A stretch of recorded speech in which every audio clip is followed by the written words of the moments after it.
Hello, everyone, and welcome to this introduction to this week's podcast edition of Listening to America. I'm Clay Jenkinson in Bismarck today, about to leave the country for 10 days to see my beloved child, my daughter, in Oxford, and we're going to Paris and then on to Switzerland.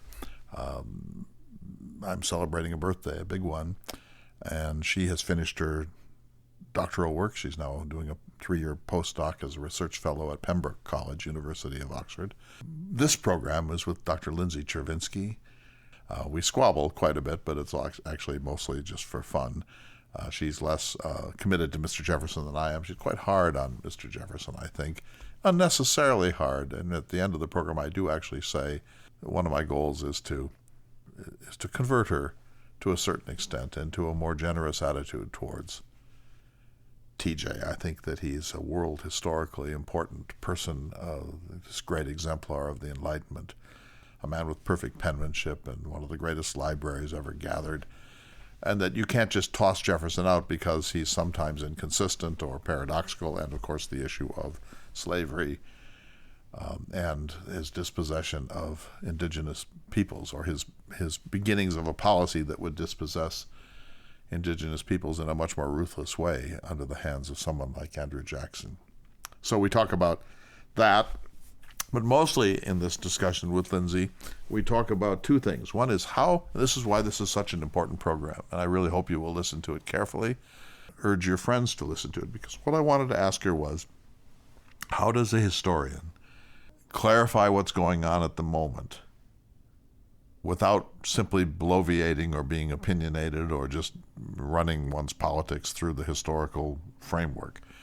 How do you maintain historical integrity when you're also, in her case, a woman of a certain generation, a historian, now the director of the George Washington Presidential Library? And so she has responsibilities that go beyond her personal politics. I actually don't know what Lindsay's personal politics are. I once said I thought she was sort of a liberal, and she said, no, you mustn't try to pigeonhole me.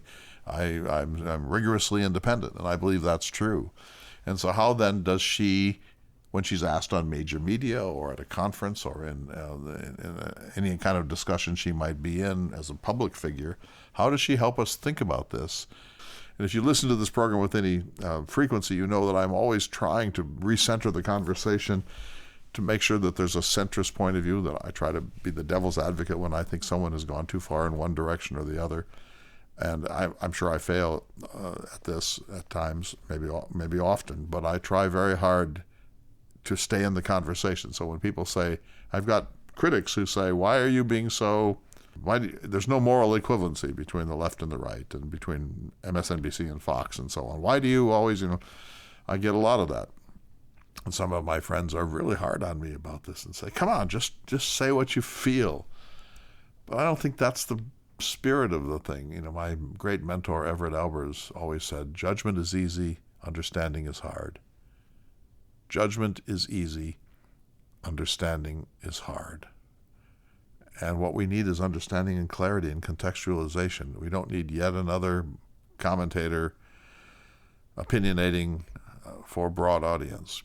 So that's one question that we talked about, and it's really interesting. Another question we talked about is presidential libraries. And so how does a presidential library that's meant to be entertaining, it's meant to attract visitors, it's meant to try to make sure that the papers of that individual are available to the broadest possible public, how does it find a kind of a balance between apology for that person's career and condemnation of that person's career? And this is really complex. And if anybody can do this responsibly, it is one Lindsay Chervinsky at the George Washington Presidential Library. So this is an important program in my view, and I hope that you will enjoy it. And when I next talk with you, I will be back from Europa.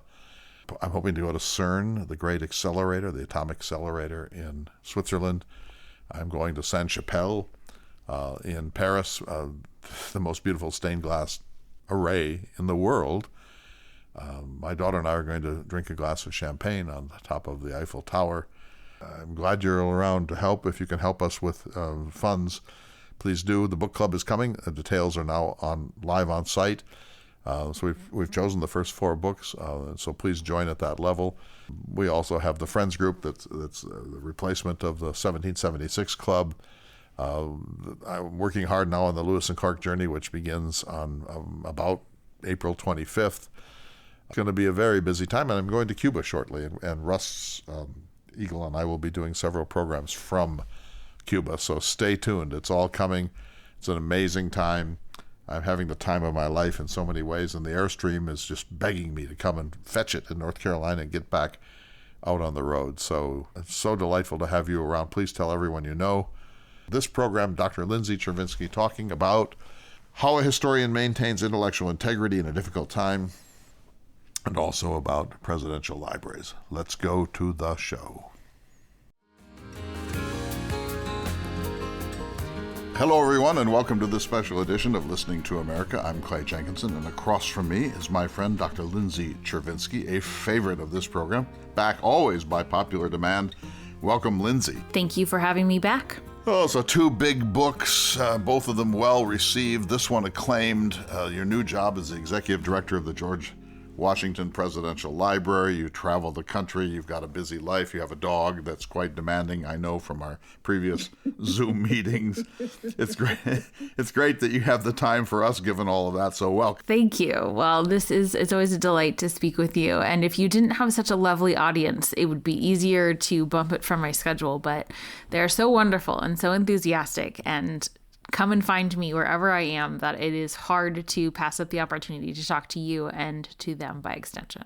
You can't quit now because they depend on you. They'll storm Mount Vernon if you pull back. You know, exactly. They look for you. Exactly. They're wondering where you travel. All right, so I want to talk about a couple of things today. So you are, after all, the executive director of one of a couple of dozen presidential libraries, and I want to talk to you about that. But first, I want to talk to you about how a historian disciplines herself or himself to stay in history when it's almost impossible not to do politics and opinion and personal conviction and so on. And of course, Donald Trump has made this extremely difficult because he's such a norm shatterer and a deliberate disruptor that he has to offend people who have a deep commitment to the Constitution, who have a deep commitment to the Founding Fathers and their vision. You can't help but have to respond critically to someone who says, I don't care about those things, or I'll trample them if necessary, or the rule of law is overrated.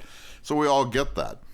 But it doesn't do us any good just to be yet more people opinionating about the Trump administration. So you've had to face this. You're now kind of a media darling, and you're always being asked to give opinions. And now you have a special duty of responsibility because you're not just a scholar anymore. You are also the representative of a major presidential library. So how do you go about trying to sort out Lindsay the woman, Lindsay the citizen, Lindsay the politically adept person, and then Lindsay the professional historian? I've had to evolve this a bit in the last couple weeks just because this term is not like the first one. The sort of fast and furious fire hose thus far has been a lot, even by people who are expecting a lot. And so I'm trying to move carefully and move slowly and work out how I'm going to approach it going forward, recognizing that it does require some shift. You know, I think the way you phrase the question for me is always the helpful guide. It's, I start with the history. So if you start with what did Washington create? What did John Adams continue? What have been the norms that have largely guided the presidents? And of course, there have been aberrations here and there, and some were good people and some weren't. But by and large, the presidents comported themselves in certain ways. And by and large, they felt a certain way about the peaceful transfer of power. And for the most part, they have done X, Y, and Z. If you start there, some people are automatically going to see that as criticism of the current moment. And to my point of view, that's not my problem. Because if you are offended by George Washington's creation of the peaceful transfer of power, then you don't have a problem with me. You have a problem with Washington. And, that's a much bigger issue, and you can kind of deal with that yourself. So I try and really start there. And often that's enough because people are able to draw the comparison. They're able to understand the difference. And sometimes I think that's all that they really need. There are times when I think it's actually really useful to kind of put a check on the hysteria. So I did a lot of the a lot of media the first week of Trump's second term, and people were asking about executive orders. And so I felt it very important to draw a distinction saying most presidents signed a bunch of executive orders their first week. That's not all that unusual. And in the last several decades, most of those executive orders have been overturning what their predecessor has done because Congress is totally broken and inept and doesn't pass any legislation. And so most presidents largely govern through executive order. And because we have the partisan divide the way that we do, we tend to go back and forth between parties. That's a really helpful baseline because it takes some of the shrillness out of the current discussion, and then you can actually get into which executive orders are actually worth examining, which have historical importance, which are going to stand the test of time. I'm not particularly interested in the, renaming the Gulf of America. To me, whatever. I cannot focus on that. I cannot care about that. And I will acknowledge I'm rambling here because clearly I'm trying to work this out in real time. This is an example of a historian trying to figure this out in real time and do the practice. But, I think we have to all focus on a couple of things we really care about and not let the rest muddy our vision. Yeah, and I don't think you're rambling at all. I think you're wrestling with this, and I think it's important. That's why I wanted to have this conversation with you, not only because you're a professional historian of real standing, and the period that you have written about is the period where a group of extraordinary human beings came together and tried to formulate a foolproof republic. They knew you can't have a foolproof republic, but they did their very best to have checks and balances and guardrails, as we call them, and so on. And you have to wonder how they would look at things now when the guardrails seem to be barely holding at times. But let's just to go back and clarify. So there's the Constitution of the United States, which is largely silent on many important questions. Mm-hmm. Then there are norms. It's where George Washington comes in, decides to have a cabinet, decides to step down after 2 terms, that he sets a whole series of norms, not all of which have been followed. His levies are a thing of the past, and his refusal to touch the American people, his stiffness, those things have passed. He wasn't quite sure, I think, both in temperament and in his questions about what a Republican leader should be. So those things have passed the way the manners in a Jane Austen novel have passed. And then there are laws, especially beginning in 1963, which govern the transfer of power and so on. And so, for example, a norm is that the person who loses the election calls the winner and congratulates that person. Not in the Constitution, not in positive law. There's a norm that the person who's defeated agrees to cooperate in the transfer of power. There's a norm in which the person who's defeated attends the inauguration of the person who succeeded, and so on. No one has to do that because it's not required by law or the Constitution. That's just a deportment, as you call it, that has been settled over the course of American history and is very seldom thwarted. Suddenly, and I think 15 years ago we thought this would always be the case, that these norms were essentially set in stone. Yes. Now we discover that's not true. If you get a person who is a self-described disruptor who wants to trample on those norms for whatever reason, good or bad, there's no enforcement of that deportment, and you just have to accept it.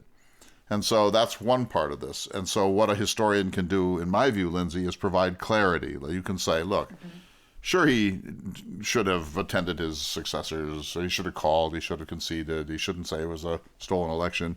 But those aren't things that are enforced by the Constitution or law. And so as a historian, I can tell you that he has every right to behave as he has behaved. Whether we like that as a people is another question. And so that's one thing you can do. And I think that's what you're saying, that you're trying to ground your responses in history that nobody can doubt. They can disagree with what Washington did or what Jefferson did, but they can't doubt that that's bona fide history. You're not making it up and you're not deliberately distorting it. Yes, I think the other thing that historians can do is provide understanding for why things that might feel superficial matter, or why norms sometimes matter. So one of the questions that I have received was why do we have these inauguration things? Why do we have all this pomp and circumstance? And the reason we have it is because In a republic, when you have institutions that are crafted by citizens and are upheld by citizens, most of our institutions are not enforced with military might. You have to embed them with meaning. Otherwise, there's no reason for citizens to pay attention to them.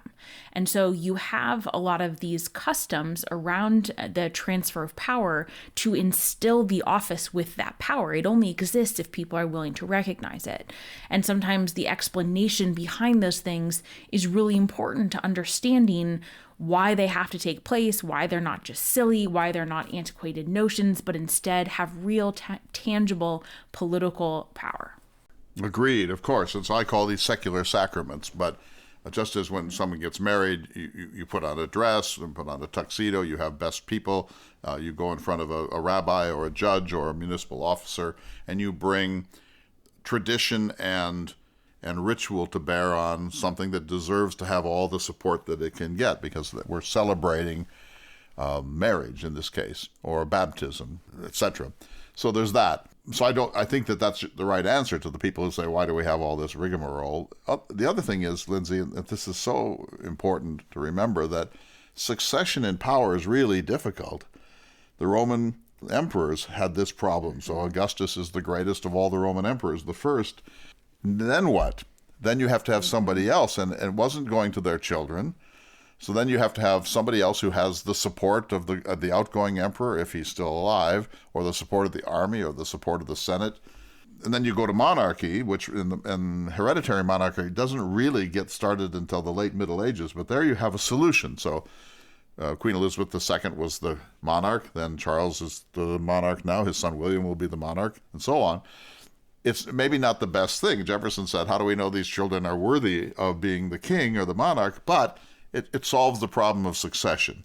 In our system, we have this terrible problem that every 4 or 8 years we get somebody new. And if you're getting somebody new, that meant some things in 1800 where there was not much at stake, and people were sailing in yachts across the Atlantic. In our time, so much is at stake that it has become critically important. And this is a problem of our democracy, that when you have a new one coming in, you hope that that person will want to have formal transfer rituals that assure the public that everything's going to be okay, that there's continuity in government, that we respect even people that we oppose politically. And when that gets broken, I think Madison and Jefferson would say that creates a problem of respect, continuity, and tradition, without which a republic has real difficulties surviving. Yeah, I think that's exactly so. There's a reason that we have upheld these expectations, and it's largely because the people who have been in those roles have understood that the office is about so much more than them. But it's about so much more than them as long as people continue to treat it that way. Like you said, it doesn't inherit that from someone else. It's not given that by divine right. It has not taken that through military force. And so if we no longer care about the office, then the office loses that impact and that power. I will say, and I'm curious what you think about this. One of the things I was sort of grappling with is I think that the fact that we had this time a peaceful transfer of power is really essential, because it means that the institutions can survive going forward to hopefully have reform and improvement on things that I care deeply about. But there was a lot of discussion and scuttlebutt about whether or not Biden should have welcomed Trump the way that he did. Not that he welcomed him, because of course the transition is essential. But, when you're greeting someone who some would argue, myself included, has posed a threat to democracy, do you really have to say welcome home? And do you have to smile for the cameras? So I'm wondering how much you think that decorum is actually an essential part of that practice, or whether there are times where it is appropriate to let that slide. I do think it's very important. I think that this is essential. Jefferson and Washington, in their different ways, understood political theater. Washington was a master of a certain type of political theater. The way he came into the Continental Congress, the way he presided over the Constitutional Convention, his deportment as president. He believed that ritual is important, that there must be some majesty in government, and that there needs to be an assurance by the people that there's a real person that they can really understand and respect in that office. And I think that in our time, Al Gore set the standard for this in 2000 when he conceded. The concession speech, which I've just been watching again and again, is a masterpiece of the right deportment in a difficult situation. You know, he was bitter. You know, he believed the election had been taken from him. But he conceded in a very gracious way. So did Richard Nixon, frankly, in 1960, when he was encouraged by his partisans to contest that election, and probably could have contested it successfully. And so I think these things are extremely important.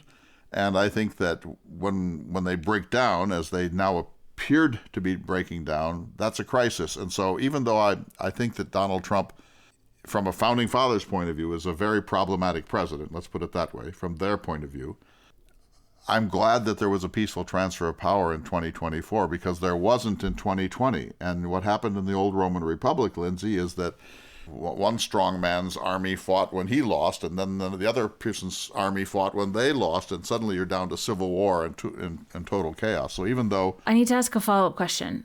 Can't you have a peaceful transfer of power without taking happy, cheery, like first day of school photos outside the White House?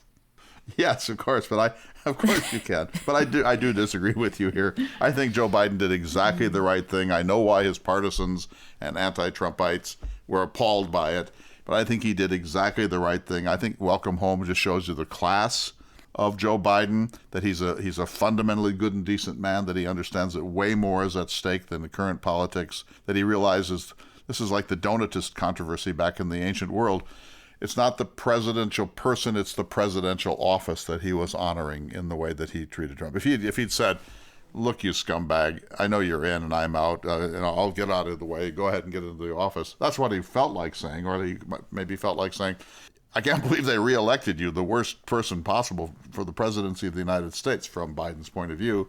He didn't do that. He tried to do the gracious thing. Maybe he went a little too far, but I'd rather that than the other. When we come back, I want to ask you some more questions about this, and then we'll turn to the subject of presidential libraries. You're listening to a special edition of our podcast, Listening to America, with Dr. Lindsay Chervinsky. Stay tuned. We'll be back in just a moment.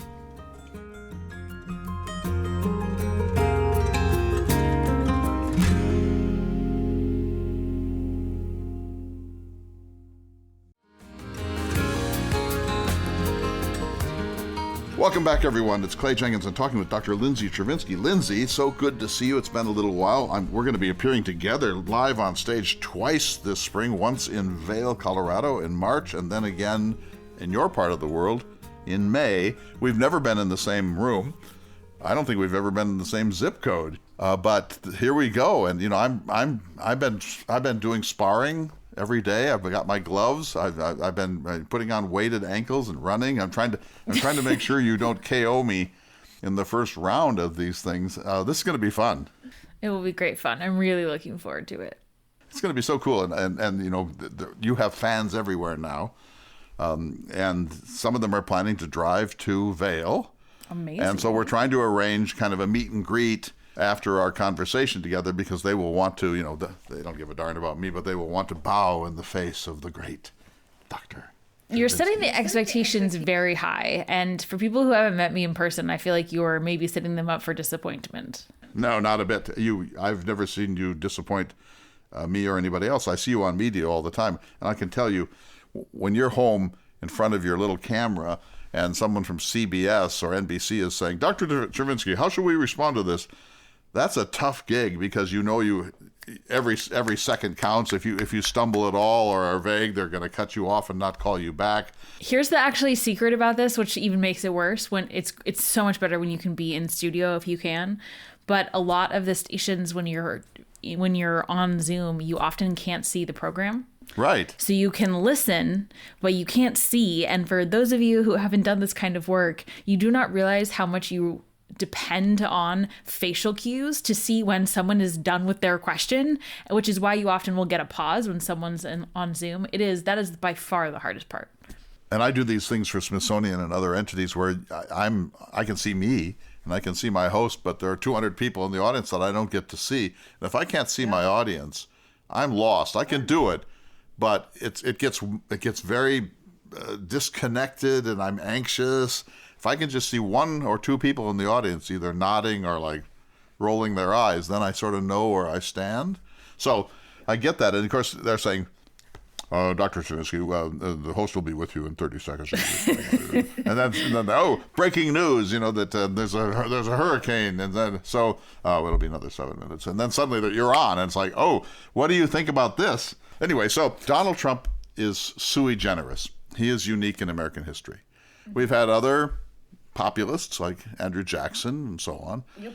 But this is a unique situation, and it's putting enormous strain on people like you, professional historians, people that want to be fair, that are open-minded, that have their own politics, but they're nonpartisan in their professional approach, that want to help clarify a situation like this, but don't want to just opinionate because, wait, we get plenty of that, and you lose your credibility if we discover that what you're saying is backed by being a right-wing MAGA type, or if what you're saying is backed by being a left-wing liberal. And so maintaining credibility in a world that's so suspicious now, everyone thinks, I said something the other day in Vail, Colorado, about North Dakota as a red state, and a woman came up to me afterwards, and she's never been to North Dakota, and she just assailed me and said, how dare you? She said, I'm red, I'm MAGA, how dare you this? And I said to her, are you all so touchy? Are you all so sensitive? I mean, you guys can dish it out, but you can't. I said, it was a joke, too. I said, I come from a red state. And for her, this was just like offended, as if I had said some horrible thing. And so you know this, that everyone's on edge from all parts of the political spectrum. And so you must think about this a lot. What can I say that will actually be useful and clarify this for an audience? And they won't be able to just put me in a box, a preconceived box. She's young, she's a historian, she must be a liberal, or whatever they think. How do you work this? Because, of course, you have opinions and I have opinions. And Donald Trump forces us to have opinions stronger than we would want to have. Yeah, I mean, well, I think the thing to know, like for me at least, when I'm doing this commentary, is that it doesn't matter what I say, I'm going to upset someone. So there is no pleasing everybody. And, a good example was last weekend, I had a clip on CBS and received a lot of really wonderful feedback. And then, feedback that people felt that I did not deserve to call myself a historian. So, direct quote. So, it's part of the current moment, and you just have to know that's where it is. For me, my first and most important thing is I have to be able to sleep at night. So I am not willing to lie. I'm not willing to say something is okay when I know that it's not. I'm not willing to pretend, but I also, to your point, want to be useful. And so where I think I can be most useful is trying to figure out what has happened before, what is new, and is the new potentially dangerous to democratic norms or democratic institutions. Let's take an example. Day one, President Trump pardons 1,500 people who were convicted of the assault on the Capitol on January 6th. All right, so how do you begin to sort this out? What's the methodology? A CBS person says, Dr. Chervinsky, say something useful about this. So the first question is, can the president do that? And the answer is yes. The president has almost unilateral authority over pardons, and that has been the case from the very beginning. So then the second question is, okay. So one of the great powers that a president has is the capacity to pardon. It's almost an unlimited power. He can, as a courtesy, work with the Justice Department. It's not even required. This is an enormous power. So you start as a historian by saying, the Constitution gives the president the power to do this, and it doesn't define how he should do it very much. He has a virtually unlimited right to do this. Or to put it another way, while I'm not a lawyer, is this legal? And the answer is yes, this is legal. The second question is, how have presidents done this before? There you get into an example of, well, most presidents typically give their pardons at the end of a term or in the middle of a term if it's about an event. If we're talking about like George Washington and the Whiskey Rebellion, for example. So that's how most presidents have typically done it. Have there been presidents that have given controversial pardons? Yes, of course. Here are some examples. Clinton. Bill Clinton and Mark Rich is a famous example. Of course, Biden just issued a number of very controversial pardons, et cetera, et cetera. His own son. Where I think, for me, my analysis of the pardons is important is In the past, or certainly as it was originally intended, what was the point of a pardon? Why did this enormous power actually exist? The wonderful thing about the founding generation is that they left a lot of documentation about what they were thinking and why they did it. And so here, they're very clear that the idea is to provide clemency or mercy if there was a miscarriage of justice, or if someone has largely lived a valuable life and made a mistake and you want to give them mercy in that moment. And critically, if they have expressed contrition and if they've expressed their loyalty to the United States. Those were the factors. So let me ask you the questions I would if I were the CBS anchor. So Dr. Chervinsky, has anything like this ever happened before? We know of Mark Rich and we know of some other pardons, but has there ever been like this kind of a pardon of people that have been widely condemned for illegal activity and are serving time? Well, we've certainly seen presidents issue wide-scale pardons. For example, Carter issued clemency for many of the people who had fled the United States to avoid the draft during Vietnam. Washington issued pardons to rebels who were convicted in the wake of the Whiskey Rebellion.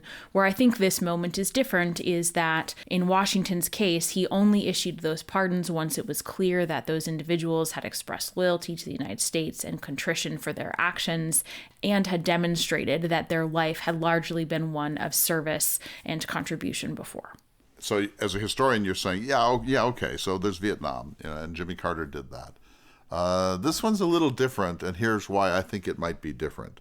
It's not like I can't stand what he just did, or he should never have pardoned those draft dodgers. It's more like drawing distinctions that you as a historian can legitimately draw. So let me be the devil's advocate. I'm the anchor again. So Dr. Chervinsky, Jimmy Carter pardons the people who were draft dodgers. That was extremely controversial. Many people who were veterans and others who had lost people in Vietnam or who believed strongly in national service of this sort felt that this was a terrible betrayal. Why would you ever want to pardon people who have fled the country rather than doing service when they were drafted by a government that had a right to draft them? Isn't this the same? Aren't we putting this terrible episode of January 6th behind us now?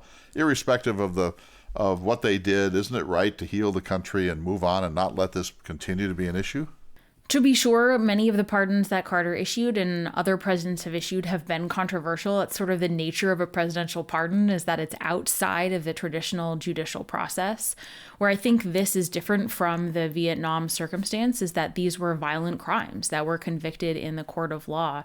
And so to offer pardons when many of the individuals hadn't served out their terms or their sentences and often had not accepted accountability or responsibility for those actions is unusual. Again, I hope you're all listening. I'm trying to excavate how a careful and disciplined historian looks at very controversial issues based on what she knows about the history of the country, the traditions of the country, the founding fathers, the Constitution, positive law, and so on. And this is exactly what I think people need to hear, Lindsay. So, all right, so a pardon is almost inevitably going to be controversial. A question that I would ask as a historian about the 1,500 that Donald Trump pardoned on day one is, what was the vetting process? Are there distinctions between people who did terrible damage and might have hurt or killed somebody, maimed somebody, and people who were just like dropping a statue or urinating on the floor? What were the criteria here? Was this a blanket? And not everyone was pardoned, and therefore why wasn't everyone pardoned? Was there any scale of gravity in these things? And that would be a fair question, wouldn't it? It would, and I think that is an area where we're talking about norms and customs. While the presidential power to issue pardons is nearly absolute, there have been norms and customs that have built up around that govern most pardons. Not all, but most. Typically, if someone is applying for a pardon, they have to submit an application, why they're worthy, what they have done to give restitution, and it goes up through White House counsel's office. There's a whole review board. And so typically that is how pardons are decided. And in this case, based on the reporting, of course, not in the room, but based on the reporting, that is not how the decisions were made. And I also understand that typically a president will vet some of this through the Justice Department and ask them for advice and listen to that carefully. And these are usually not blanket pardons. They're usually targeted pardons. And so to do it on day one means that either the vetting was done in the interim or before the election, or there was no vetting at all. It's just a spasmodic sort of thing to do. All right, so, and the other way to look at this would be, what would the founders say? And I know that's always a little dicey because they're not here and the world changed, but I think Madison is the person I would turn to on this. What would Madison think of a blanket pardon of 1,500 people who assaulted the capital of the United States in a violent way? We don't know, do we? But where would you look for clues? Well, it would be very interesting to know what he said about the British after they burned the Capitol. I'm sure it's in his papers. I have not spent that much time in that portion of his papers. And then I think there's also a lot of writing to be explored about what people said after some of Washington and Adams' pardons and whether they were okay with them or not. In addition, I would also think it's worth exploring just their ideas about the fragility of these institutions. They were incredibly protective about them because they understood how hard they had been to create and how easy it was to tear them down and didn't take them for granted. And so without guessing the exact nature of their language, my guess is they would not be pleased because this was a violent attack that was adjudicated in the court of law and in many cases guilty pleas about the violence carried out against the People's House. I'm talking with Dr. Lindsay Chervinsky, and my whole effort today is to try to exhibit for our listeners how a historian thinks. So just a couple quick things. So Joe Biden pardons his son Hunter. That did not sit well with a lot of people across the political spectrum. And many people on the rule of law side said, no, they're going to be whataboutism, because if you do this, Joe Biden, now you're suggesting that when it comes to your personal life, you're willing to thwart the rule of law. So doesn't this erode the very idea? So do we have previous times when presidents have pardoned their kin? Yes. Bill Clinton pardoned Roger Clinton. It's rare, though, isn't it? There wasn't his kin, but H.W. Bush pardoned a number of people that were involved in the Iran-Contra scandal. That cabinet members and friends, and probably we don't know definitively, but people who were involved in this said that it was probably to sort of cover up his own activities. So there was a self-interestedness.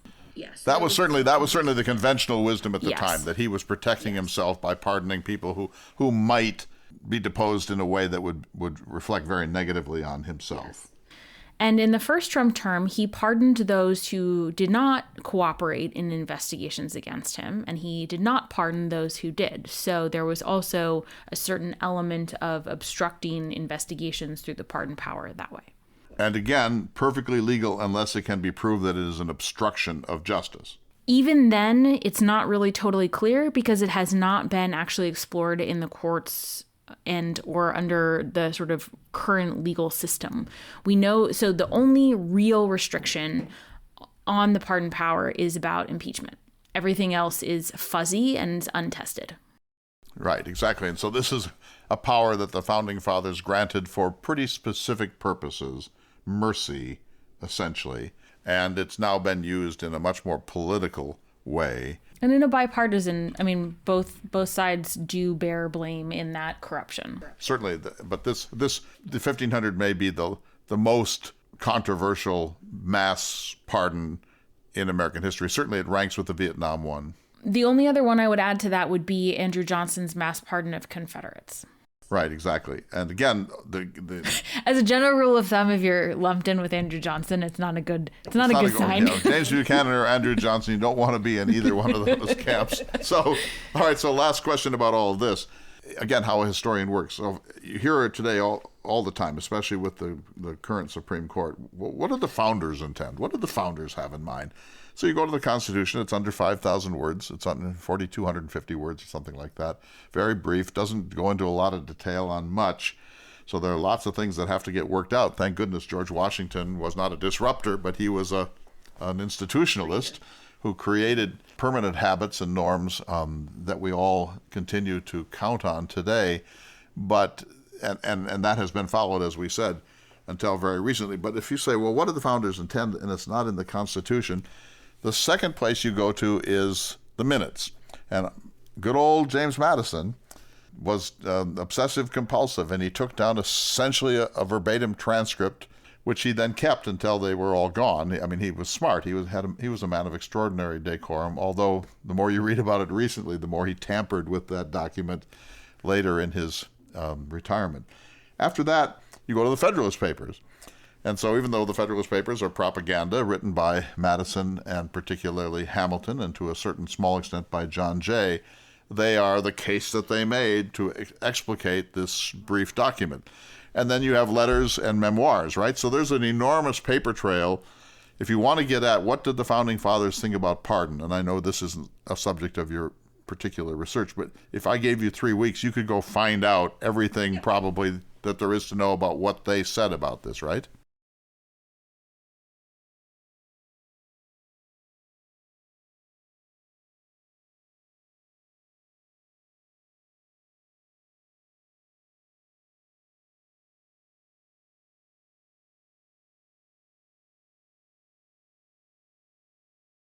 Now, those reflections do have to be taken with a grain of salt because often they are colored or shaped by the partisan evolution of the moment, but nonetheless, they are still a very useful piece of evidence to add to the pile. But I so admire your caution, and I so admire your unwillingness simply to bloviate from your convictions and using history as a hammer with which to enforce your convictions. It's done a lot, as you know, and it discredits our craft because the average right-wing MAGA sort of person looks on the academy as a set of leftists who would do anything to promote their own point of view, including distorting the historical record. And that's something you're trying very hard not to do, not only as a person of your own time and a historian, but of course you have this important new work as the executive director of the George Washington Presidential Library. And that's where I want to pick up after a short break. I want to talk about presidential libraries. You're listening to this special edition of Listening to America with Dr. Chervinsky. We'll be back in just a moment.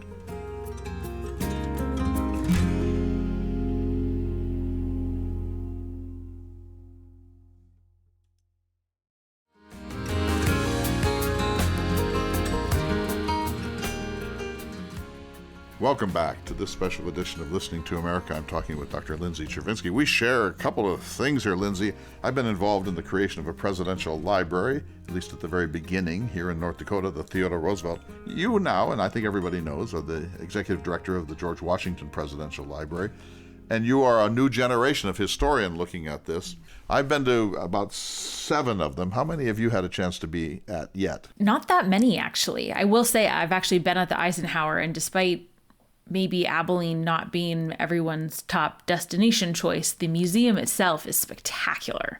You're a vile Californian, aren't you? Haven't you been to the Nixon and the Reagan presidential libraries? No, I haven't, because they're both in Southern California, and I'm a Northern Californian. Yeah, okay, well, I've been to the Reagan one. Of course, they got Air Force One, and it's all enclosed in glass, and you go there, and it just takes your breath away, the majesty of the whole Reagan idea. And you think of somebody like Truman, very modest, he went right back to his private life afterwards. He had a hard time making ends meet. He didn't ever get ahead of himself. He would have vetoed a grand presidential library, and I think Eisenhower would too, although he had more reason to think in a grand way. Then I've been to the Kennedy Library in Boston, which is spectacular, of course, as you would expect. LBJ's Presidential Library in Austin is actually my favorite. It's kind of old school. It's kind of pre-electronic in many ways, but it's really incredible.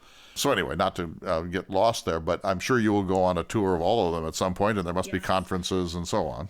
Yes, well, I've done both Bushes and, of course, Jefferson and Washington and Adams. I think the H.W. Bush one is really, really lovely. It's an excellent reflection of his values in a way that, and it's quite honest, because he was meticulous about saying, leave the discussion of my legacy to historians, and he didn't really want to put his thumb on the scale there, which I admire greatly. I've been to the Abraham Lincoln Library in Springfield, and it is spectacular.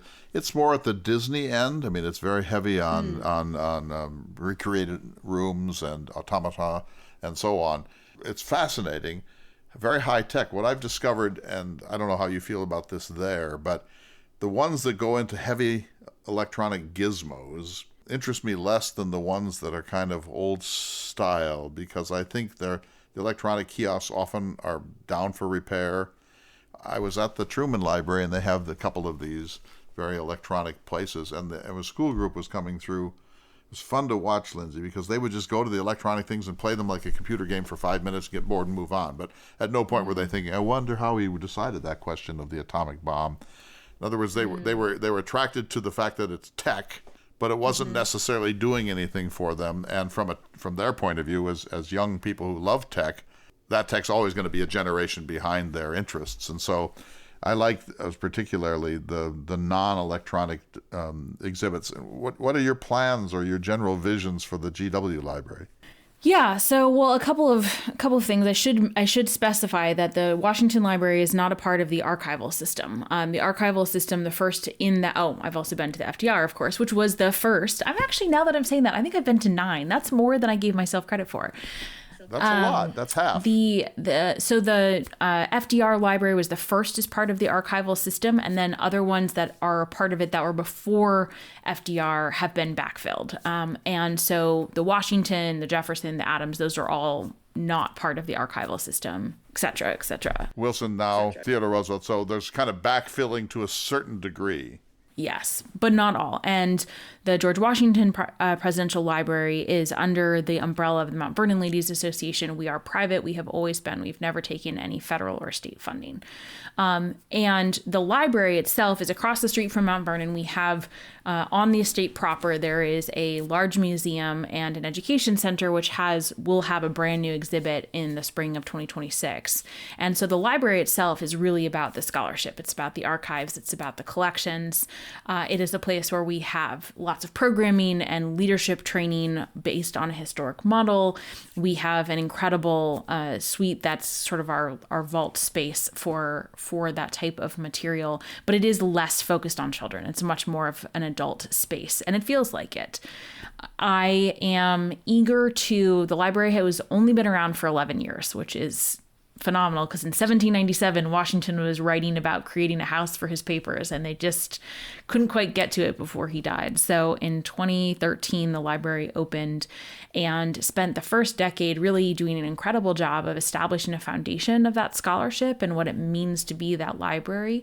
And now I want to launch it. And I think that because of our location just outside of DC, literally across the river, there is an opportunity to bring together diverse voices and audiences from around the globe, from an intelligence, journalist, history, political science, education, visitor background, to explore the big issues that are troubling us today through a historic lens, which is exactly what Washington did. He did not shy away from those difficult questions. And I think if we can do that and do so in a way that brings together the people who work in the archives, the education team, the people who are talking to the public, that would be an incredible contribution. So you see it as a gathering place for serious discourse, more than as a museum. Yes, the museum is across the street, and we contribute to that, and we want to share that history. It's a very important part of that discourse, but I want it to be a vibrant, ever-evolving space, and not just necessarily one that people come to learn. I want them to contribute. So how extensive are the Washington papers? Where are they kept, and how much has been digitized? Well, the largest portion of the Washington papers are at the Library of Congress, because when Washington left them to his heirs, they were passed down over generations and then eventually sold and given away. And unfortunately, they won't give them back. So instead, we have been partnering with the University of Virginia to create the edited Washington papers volumes, which are an unbelievable resource. And when that project is complete in 2028, every single scan and copy of Washington letters that were taken from the Library of Congress, but also archives around the world, all of that will come to Mount Vernon. And so we will actually have the most complete set. It just won't be the most complete set of originals. So with Thomas Jefferson, where there is a presidential library at Monticello, it's very handsome. Has the feel of what Jefferson would probably want from it. I've known the librarian there who's recently retired, and I love that space. We had an exhibit there during the Lewis and Clark bicentennial about the books that Lewis and Clark were traveling with. And so I have great fondness for that library. But it's a backfill library, as you say. FDR and Herbert Hoover were the first, and everyone since then has had a presidential library. And now everybody is expected to have a presidential library. And today, the National Archives and Records Administration takes control of the papers, and they administer that side of the presidential library. And then the legacy side is done by a nonprofit of some sort or other. With Jefferson, slavery has really enveloped Jefferson in the last few years. Of all the founding fathers, he's the one who's really taken the hit, I suppose because he said all those crazy things about human liberty. The hypocrisy of Jefferson is glaring and has almost overwhelmed the discourse about Thomas Jefferson. Why is George Washington not held, and I'm not saying this as a grievance, I'm asking as a historical question, why is Washington less vilified in this area than Jefferson? 3 reasons. 1, he did not write the Declaration of Independence, so that yes, never do that. So never do that. The very obvious hypocrisy is a little bit less obvious. 2, to our knowledge, we have no evidence that he had sexual relations with an enslaved woman. It doesn't mean that he didn't. It's that we don't have any evidence that he did. He certainly did. It's a little hard to think that he would, although there was kind of like a shrugging, like this is inevitable, but it's hard to believe that he would. Certainly he did not have a long-term established relationship and bear children with a woman that he enslaved. So that, I think. And the last piece is, while there's certainly much more he could have done, he did a lot more than Jefferson did, which is that he emancipated those that he had legal control over in his will upon the death of Martha, and she ended up expediting that. So while it is not in any way a perfect outcome or solution, it did give over 100 people their liberty, which was certainly not other people did that, but it was not super common at the time. And it required incredible financial control to make that possible because he didn't die with debts. So he was able to do so. And so I think that recognition of the wrongness of the institution and an attempt to do something about it does tend to speak to his favor. It's always been the thing that I have struggled with Jefferson is the duplicity or the lack of honesty almost with himself most of all. That's the part that sometimes made him a fantastic politician and sometimes made him most successful, but I find to be most personally difficult. And I think that difficulty grappling with it has affected a lot of people's thoughts about him. How dare you call him a politician? He was above the fray. He just wanted to garden at Monticello. He was a man of letters. That is a perfect example of the lack of honesty and the duplicity that he had with himself. Nature fitted him to be a scientist by making that his supreme delight. Only the times in which he lived have drawn him from happiness into the arena. He never wanted to be part of it. He retired as quickly as he could. He did not love power. He just wanted a republic, and he realized that nobody else was going to give us a republic because Washington had betrayed it and Adams had betrayed it. And no. That is all balderdash. This is not a politician. Jefferson is a poppycock. Jefferson is a supreme exemplar of the Enlightenment who was drafted into the muddy business of power and made the best of it. He was also one of the all-time best propagandists, of which all of that is an excellent example. Oh, I can't wait to be on stage with you. Jefferson has such a nobility of vision. It's just so sad that he had to be an actual human being. That's well said. So how big do you think? So you had three elements there. Washington didn't write the Declaration of Independence. Washington did some things, including freeing scores of enslaved people, the ones that he had legal control over at the time of his wife's death, not his own. He wanted her to live in comfort and to be able to continue her brief life without that happening. But then there's the question of sexual relations with enslaved women. How big is that in the indictment of Jefferson? Is that huge or not? I think it has become huge. I mean, obviously, this was something that was denied by most people for most of the time since Jefferson died, and certainly by Monticello until the later 20th century. And now it's, I think pretty much accepted as the truth, and it's about as clear as it's possible for it to be 200 years later. There's no way to get any more evidence, and there's no other evidence that I think that would be able to survive. So I think that, it's a relatively recent part of the conversation, but as society has evolved, how it treats women, as society has evolved, what it thinks of in terms of consent and the importance of consent and women's value as equal humans, it has taken on more importance. When I began all of this many years ago, even decades ago, most people were still in denial. I never was in denial because my view, Jenkinson's law is all bets are off below the waist, period. Period. I don't think I've ever heard you say that. Yes, that's my only contribution to discourse. Jenkinson's law, all bets are off below. You agree, don't you? Okay, good to know. Oh, I think that it is generally always safe to bet on mankind being nasty and brutish. Right, we are primates, and we are nasty, brutish, and we're no longer short. All right, so yes, but at the beginning of all this, it was assumed that it probably wasn't so. How dare you? I mean, Dumas Malone went to his grave saying, this is impossible. This is a moral impossibility.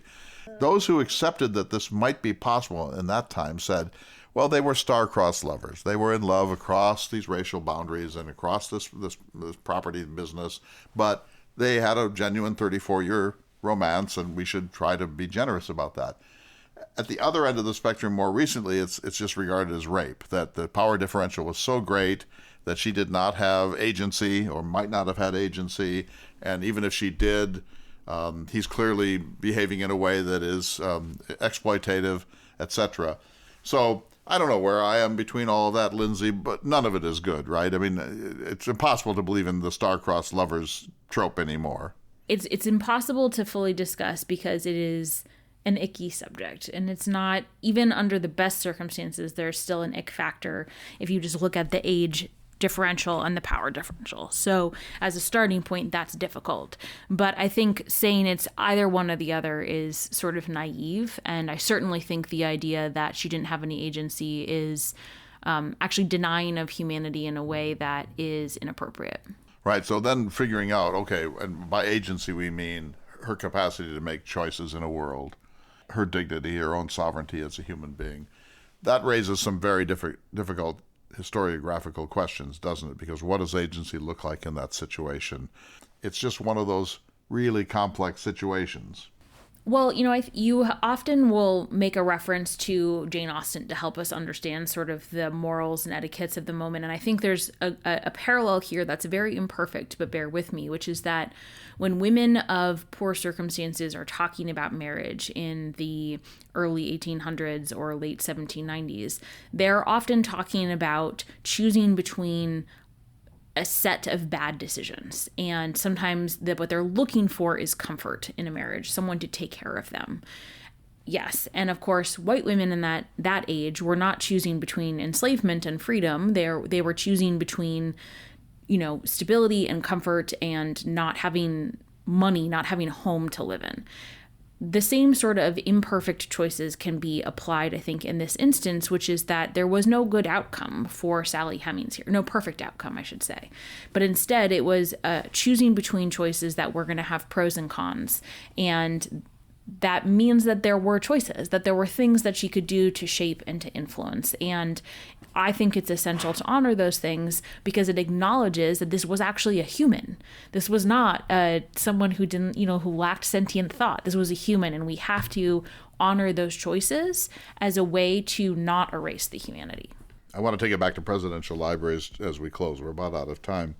Yes, to circle back to the beginning, my very demanding hound is saying it is dinner time. I see John I'm Quincy going full circle on you. Wagging his tail, but he hasn't yet jumped on you or barked. So, all right, so in the Jefferson Presidential Museum or Presidential Library, you can no longer not talk about slavery, and you can no longer not talk about Sally Hemings. And if you did, there'd be not only outrage from the academic community, but there would be probably outrage from the public. Come on, we got to talk about this. And so handling that, when I started out, Monticello was absolutely in denial that, yes, Jefferson was a slaveholder, but, it's kind of an accident, and he was the very best slaveholder in the universe, and that kind of thing. And the docents bristled if you even brought it up. And no one brought up Sally Hemings because it was just not even permitted by the ladies who were then in charge of Monticello. Now it's a whole different world.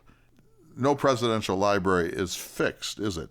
They have to change with different ways of seeing, with new discoveries, with new documents that emerge, with changing fashions in history, but also changing standards of moral rectitude. Yeah, absolutely. Another way to look at this is you want the material, the way you present it, to be accessible to the public that you are trying to bring in. And so you have to evolve how you're presenting what you're saying to ensure that they can digest it, that it means something to them, that the so what is apparent, which has to evolve and change over time. You've got a great job. It's a great era. I hope they give you a free hand to use your creative genius to make this a spectacular gathering place for discourse. You have such an advantage. Right across the river is the capital of the United States. If you're going to the Theodore Roosevelt Presidential Library, you first have to get to North Dakota, the last and least visited state. If you're going to see the Truman Library, you have to get to Kansas City, etc. And so you have an enormous advantage there, even more, I think, than Boston or Austin or Southern California. So we wish you well with that. I'm so glad for this discussion, Lindsay, because I want so much for our listeners to realize that we may not always do it right, but we're straining to be nonpartisan and clarifying and useful and historically grounded, because that's what makes legitimacy, and that's what can help people get through this incredibly difficult time. So I'm going to start training, because I can see now that you cheat, that you do eye gouging, and you do, you have a stiletto or something. I hope that when you get on stage in Vail, you will say, ladies and gentlemen, Jefferson was not a politician. Whatever else he was not a politician. So, my dear, congratulations on all of your great successes. We'll see everybody next week for another important edition of Listening to America.